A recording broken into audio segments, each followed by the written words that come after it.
নবীজি সাল্লাল্লাহু আলাইহি সাল্লামের আমলে এক মুসলিম নারীকে খোলা বাজারের মধ্যে হাসির পাত্র বানানো হয়েছিল, ঠাট্টা করছিল সকলে। আজকের যুগে হলে হয়তো আমরা সেই ছবি তুলতাম, সোশ্যাল মিডিয়ায় আপলোড করতাম, ভাইরাল হতো, মিম বানানো হতো, লাইক কমেন্টের খেলা চলতো, সবাই দুই দিন পর একদিন পর ভুলে যেতাম। কিন্তু তখনকার সময় সেটা ছিল ভিন্ন। মহিলাটি এসেছিলেন কায়নুকদের এক বাজারে জিনিসপত্র নিয়ে বেচা বিক্রি করার জন্য। কাজ শেষে তিনি এক ইহুদি স্বর্ণকারের দোকানে জিরাবার জন্য মানে বিশ্রাম নেওয়ার জন্য বসেছিলেন। ইহুদিরা মস্করা করতে করতে বলেছিল তার নিকাব সরিয়ে নিক, কিন্তু তিনি একদম রাজি হননি তার নিকাব সরাতে। এক ফাঁকে স্বর্ণকার চুপি চুপি তার পোশাকের এক কোণা বেঁধে দিল। মহিলা লক্ষ্য করেনি, কিন্তু উঠতে গিয়ে হঠাৎ তার পর্দা সরে যায়। ইহুদিরা তখন উল্লাসে মাতোয়ারা করে, আনন্দে খিলখিল করে হাসছিল। মহিলার চিৎকারে এক মুসলিম এগিয়ে এসে স্বর্ণকারকে হত্যা করে বসে, কিন্তু সাথের ইহুদিরা পাল্টা সেই ধাওয়া করে সেই মুসলিম পুরুষকে হত্যা করে ফেলে।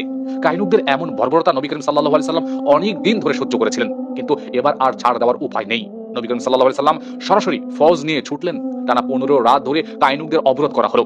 শেষ পর্যন্ত তারা আত্মসমর্পণ করতে বাধ্য হলেন এবং মদিনার ভিটে মাটি ছেড়ে এক কাপড়ে বেরিয়ে যেতে হলো তাদেরকে। আজকে আমরা দেখছি নারীরা নিজেরাই নিজেদের ইজ্জত বিক্রি করছেন। আর অনেক নারী যদি সম্মান হানি করা হয়, তাহলে তাকে কেউ রক্ষা করতেও আসে না, তার ব্যাপারে কেউ কথাও বলে না। এটা কি আসলে ইসলাম ধর্মের সঙ্গে, ইসলাম ইতিহাসের সঙ্গে চাই?